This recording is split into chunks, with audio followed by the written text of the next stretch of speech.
What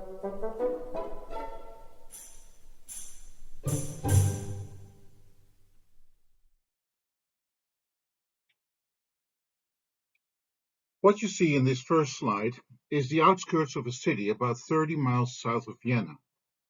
Its name is Wiener Neustadt, literally the new town of Vienna. And the particular place we're zooming into is what used to be the eastern city gates. One day, almost exactly 200 years ago, the local police received reports that a vagrant had been wandering around in this area, a stranger, unkempt, disheveled, and evidently confused, as he kept looking in at the windows of the houses. The police constable was called in. He approached the stranger, asking him what he was doing and where he was from. But the man did not answer or even acknowledge the question, and he seemed immensely bothered that he wasn't simply left in peace. After a few more attempts to get him to talk, he flew into a rage that was truly frightening to behold. His tirade was incoherent. He spoke in an accent that was clearly not from these parts, and the only word that could be clearly made out was, "Beethoven! Beethoven!" This madman was creating a public disturbance. It seemed prudent to take him to jail and then figure out what to do with him. He had no papers on him, but he seemed to understand that he should identify himself. "I am Beethoven." "Of course," chuckled the constable. "Why not? You're a bum. Beethoven doesn't look like this." Once behind bars, the drifter kept raging and fuming, indignant, demanding to see the commissioner right away, telling the constable to go fetch immediately the music director of Wiener Neustadt, who was certain to confirm his identity. But it was getting late, and the commissioner said he would deal with it in the morning. That seemed to be the end of it, until the constable went to the commissioner again, now about midnight. The stranger wouldn't give them peace. He kept screaming and hurling abuse. What to do? The commissioner got up, dressed, got out, woke up the music director and brought him to the station. The director took one look at the stranger. "My God," he said, "it's Beethoven." How reverently the stranger was treated now. This man, he was none other than the great Beethoven, the pride of Vienna, indeed the pride of whole Austria, the greatest composer who ever lived. How had this celebrity managed to wash up in Wiener Neustadt? And what had happened to him that he looked like this? Evidently, the poor folk of Wiener Neustadt had never seen a musical genius before, and had no idea what such a person was supposed to look like. Back in Vienna, people were no more than used to him, and they knew better than to approach one so withdrawn. When Beethoven went to the tavern and took the first empty seat within eyesight, he was sure to have the table soon to himself. There is a broad background to all this, which I have sketched in the previous lecture. The composer as genius. And I said that this background is more than social history, that it is in fact directly relevant to Beethoven's Fifth Symphony. Here is the connection. It is a music journal, a weekly magazine called the Allgemeine Musikalische Zeitung, printed in Leipzig, but circulated and read throughout German-speaking countries and beyond. Correspondence in every major town, reviews of concerts, of new music, opinion pieces, news items, anything that was of interest to music lovers everywhere. The particular issue you see here is one that made history. It appeared a year and a half after the premiere of Beethoven's Fifth Symphony, and it contained an extended review of just that work. The author of the review was a man of uncommon talents. He was a painter, a composer, a poet and critic, and his name was Ernst Theodor Amadeus Hoffmann. He was an ardent champion of the music of Beethoven, whom he revered as an artistic visionary, a true genius. And he saw it as his task to educate audiences, not only in understanding Beethoven's music itself, but in being appropriately respectful and deferential towards the composer. Hoffmann's review is wonderfully detailed, a close reading of the score. It offers extended analyses complete with musical examples, and it is clearly addressed to people who already own a score, or at least a piano transcription. Yet this was more than just a review of one composition. Hoffmann was to revise and expand it, and he republished the text 3 years later. Now it had become a full-blown manifesto, a bold declaration of music's independence and its superiority over other arts. How could he assert such superiority, you may ask? And what is it about Beethoven's symphony that could possibly justify that assertion? The answer, in one word, is Romanticism. Music, says Hoffmann, is the most romantic of all the arts, and Beethoven is the most romantic of all composers. Let's read some excerpts from the review.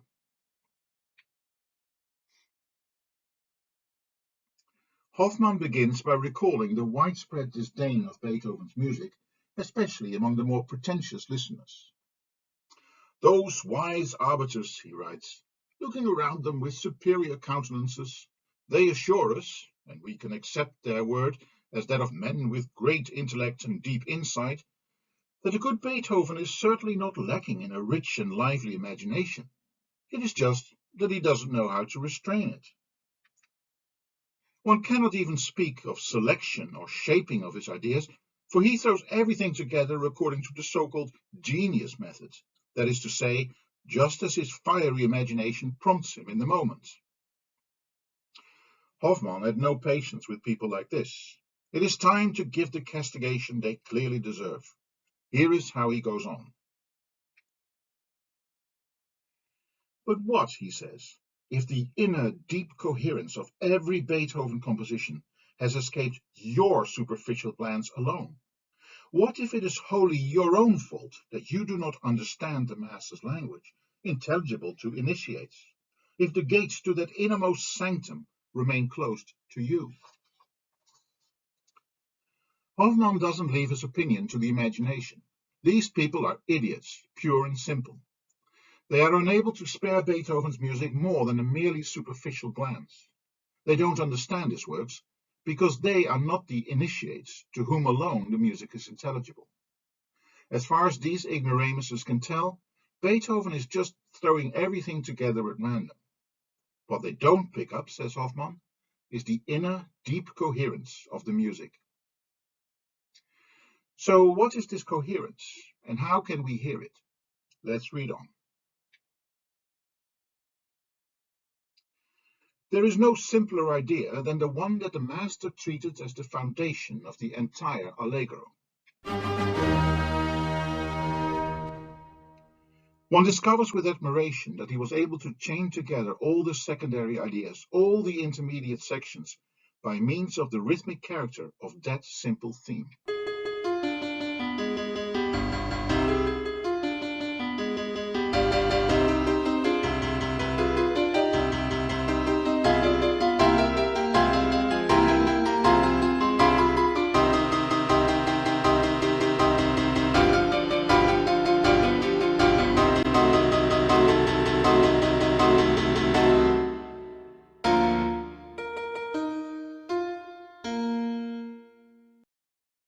In this way, they serve to develop more and more the character of the whole movement, which the theme itself could only hint at.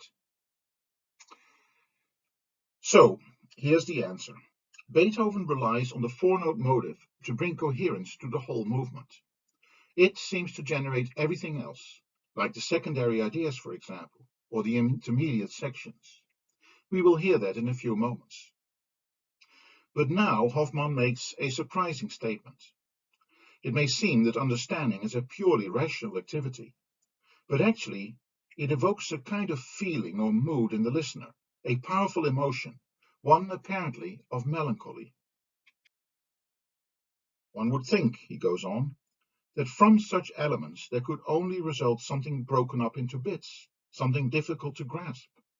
But on the contrary, it is that arrangement of the whole which holds the listener's breast tightly in unmentionable longing. Unmentionable longing, Good Lord, what kind of feeling is that? What should I be longing for? And how can I expect fulfillment if the longing is unmentionable? I think I may be having second thoughts about this symphony. Of course, I'm doing Hoffmann an injustice. His comment is about the Romanticism of which I spoke before. And Romanticism is the very thing that makes his review so important. But before we turn to his comments on that subject, let's try to get a clearer idea of musical coherence. One thing that seems puzzling is this. How is it possible to generate a whole movement of a symphony out of one four-note motive? And such a simple motive at that. If it is that childishly simple, is the motive not going to wear off very quickly? For that matter, why would a composer want to stick to one motive for a whole movement? What's wrong with inventing new music for every new passage, every transition, closing section, every theme? It's as if the highest form of composition for Hoffmann is like a in which every dish has to include broccoli. Otherwise, the cook would merely be using the genius method of throwing stuff together at random. We need coherence. Let's begin with the easy questions. As an example, I will take the Handel aria from Giulio Cesare, Va tacito in nascosto.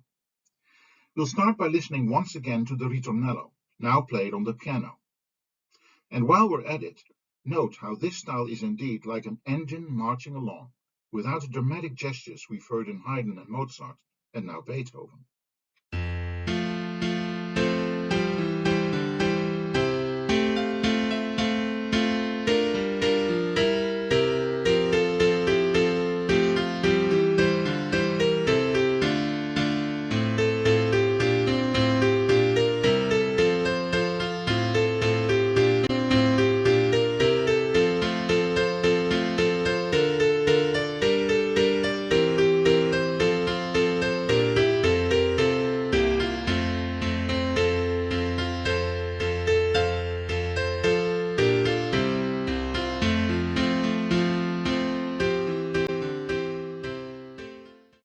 What an awesome piece. I could listen to it forever. Although this aria was written almost a century before the Hoffmann review, it features motivic usage of a kind that he would surely have appreciated and that I have always found intensely rewarding to listen to. For a motive to create coherence, it has to be recognizable under all circumstances. It has to have a feature that is its inalienable, defining quality. If you alter that feature, you'll no longer have the same theme. Don't do it. But you can alter everything else. The Handel aria is a good example. The melody at the beginning of the ritornello is not especially complicated. You could represent it by 7 equal notes, like here.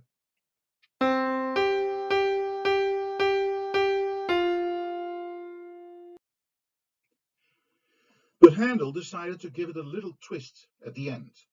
Basically, he took the last 2 notes and replaced them by a 5-note phrase in shorter note values. The melody as a whole doesn't change a lot.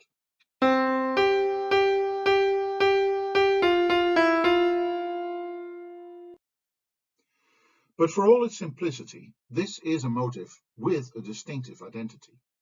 It can be treated in a variety of ways, in a variety of contexts. But so long as that identity is observed, it will endow the music with a deep coherence. Let's now play the ritornello again, but now I'm going to highlight the motive to show how it pervades the texture that makes this the delightful piece of music that it is.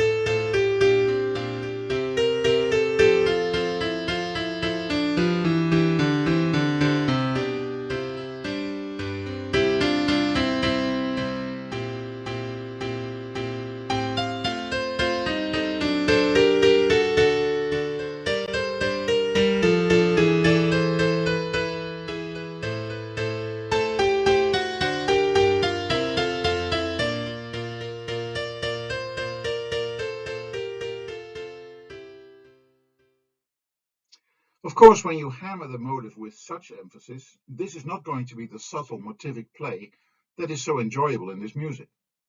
But let's now play the B section of this da capo aria.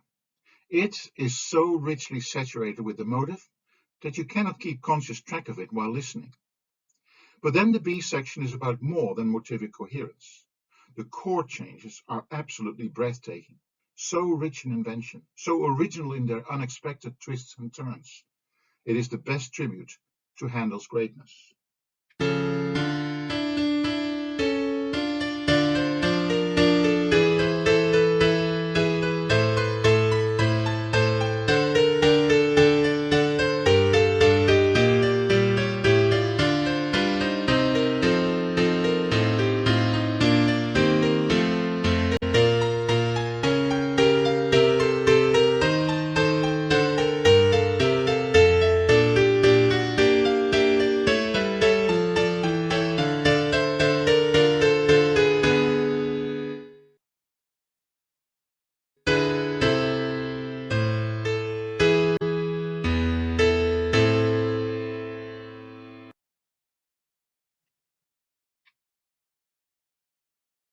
There's a further point I'd like to make about motivic usage, now with the help of a string quartet by Haydn. It is one of 6 string quartets by Haydn, published as his Opus 33 in the year 1782.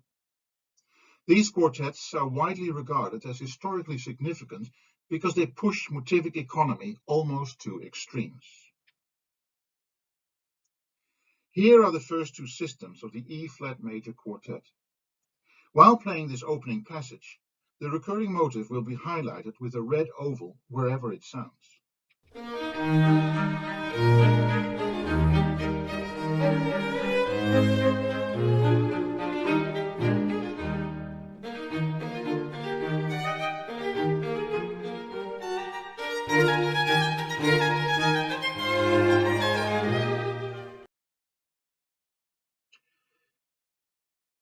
Once again, you'll notice that the motive is simplicity itself.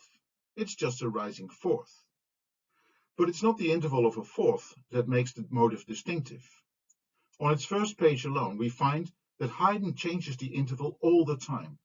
In fact, we encounter every interval up to and including the octave, except for the third. The motive can tolerate so much variation because its musical identity resides in something else. It's the rhythm. Change that, and you no longer have the same motive.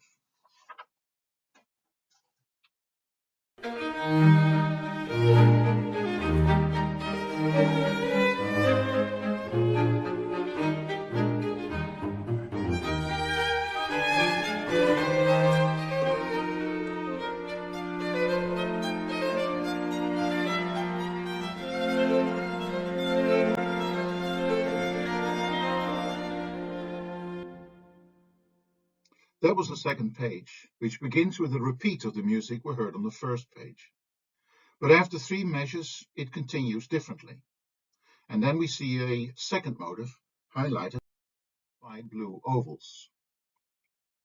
This blue motive generates the transitional passage. If you take it away, you're left with virtually nothing, just slow-moving chords.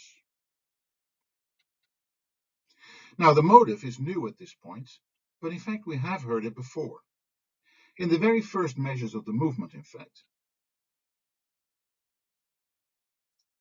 But it passed by so unobtrusively that you could scarcely even notice it. On this page, the dotted blue oval highlights a permutation of the motive, presenting its 2 halves in reverse order. But the continuous blue oval at the right-hand side is exactly the same as the motive on the second page. Let's hear these 2 blue ovals as samples.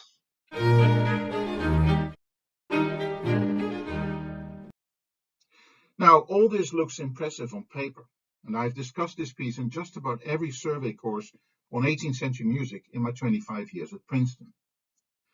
But I cannot bring myself to include Haydn's string quartet in a mix worthy of the name awesome. It isn't. Not awesome, not to my ears. Maybe I'm just tired and cranky right now, but I cannot see great wit in the motivic play here. Okay, so that blue oval motive was already heard on the first page. And then what? Precisely that apparent illusion sounds simple-minded to me, like a lame joke told by an old vicar. And when I put it side by side with the Handel aria, the music sounds empty to me as well. But back to Beethoven now, and back to the motive to which Hoffmann drew attention. If motivic usage is to be interesting and rewarding to listen to, it's best to use the motive in a variety of functions. Sometimes one can use it in a sequence, or it can serve as an ornament over a chord, or it may generate the main theme, or at other times it can serve as accompaniment. In Beethoven's symphony, we hear it as accompaniment in the second theme. This theme itself is gentle and lyrical, and yet the four-note motive still hammers underneath.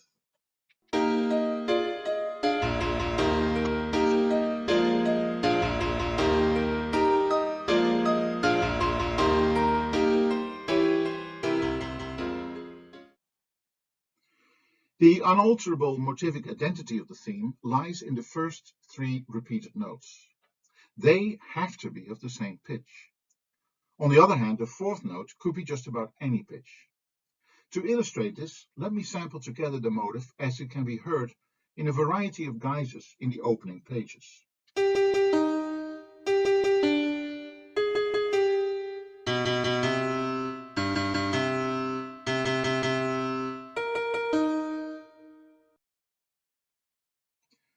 The motive can tolerate this wide range of variation, but only in the fourth note. If the first three notes are not on the same pitch, you end up with a different motive, and the coherence of which Hoffmann spoke is weakened.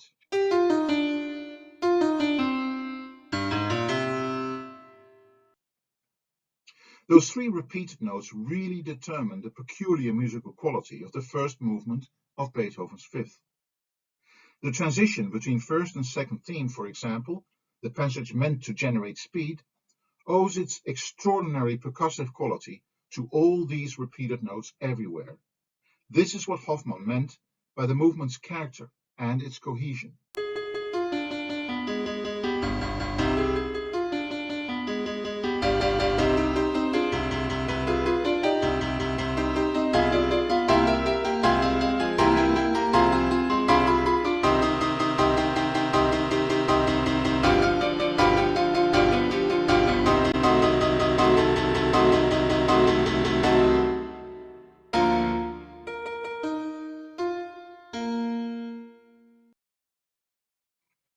Just as a thought experiment, it seemed to me a fun idea 2 years ago to rewrite the transition and systematically remove all the repeated notes, replacing them each time by three notes of different pitch, preferably without any repetition at all.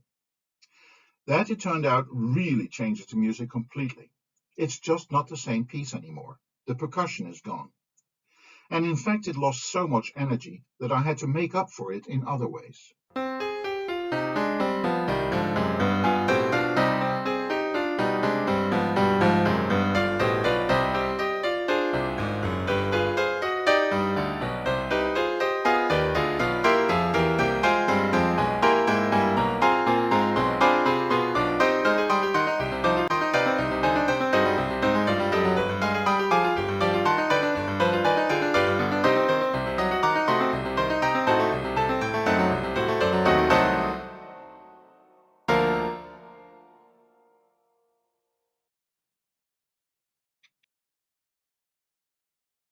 But now let's go back to the effect all this motivic coherence had on our friend Ernst Theodor Amadeus Hoffmann. How did he put it again? It is that arrangement of the whole, he said, by which he meant its cohesion, which holds the listener's breast tightly in unmentionable longing. That was not a slip of the pen. This is the kind of emotive response he articulates again and again in his review. And since its responses are to concrete passages in Beethoven's symphony, we can take the recordings of those specific passages and try to hear them like he heard them. Let's see how closely our own musical sensibility matches his. The fermata on the dominant fills the listener's heart with presentiments of the unknown, of the mysterious.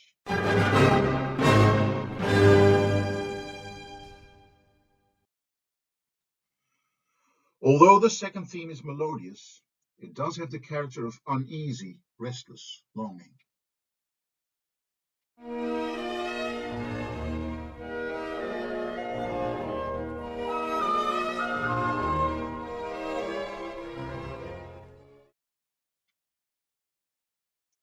These are the sounds with which the breast, oppressed and frightened by premonitions of the dreadful, violently expresses itself.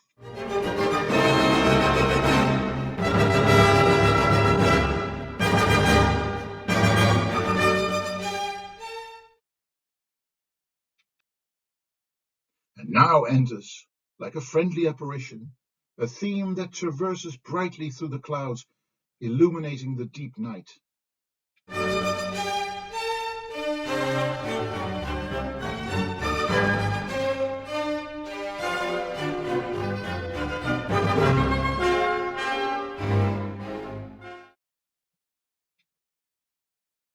The effect, once again, is terrifying and full of foreboding.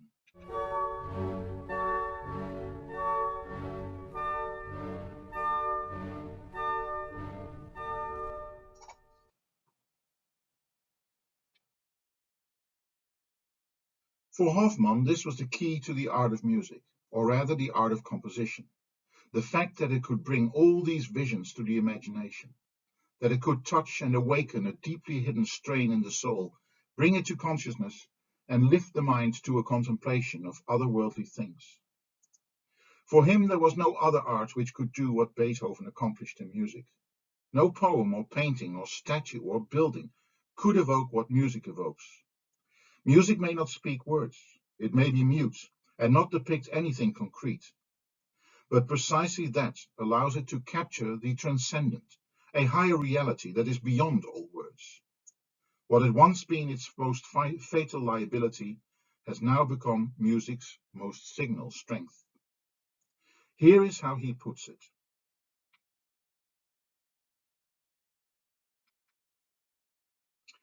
Music is the most romantic of all the arts. Indeed, one might almost say the only really romantic art, for its sole object is the expression of the infinite. Music discloses to man an unknown kingdom, a world having nothing in common with the external sensual world which surrounds him, and where he leaves behind all definite feelings in order to abandon himself to an inexpressible longing.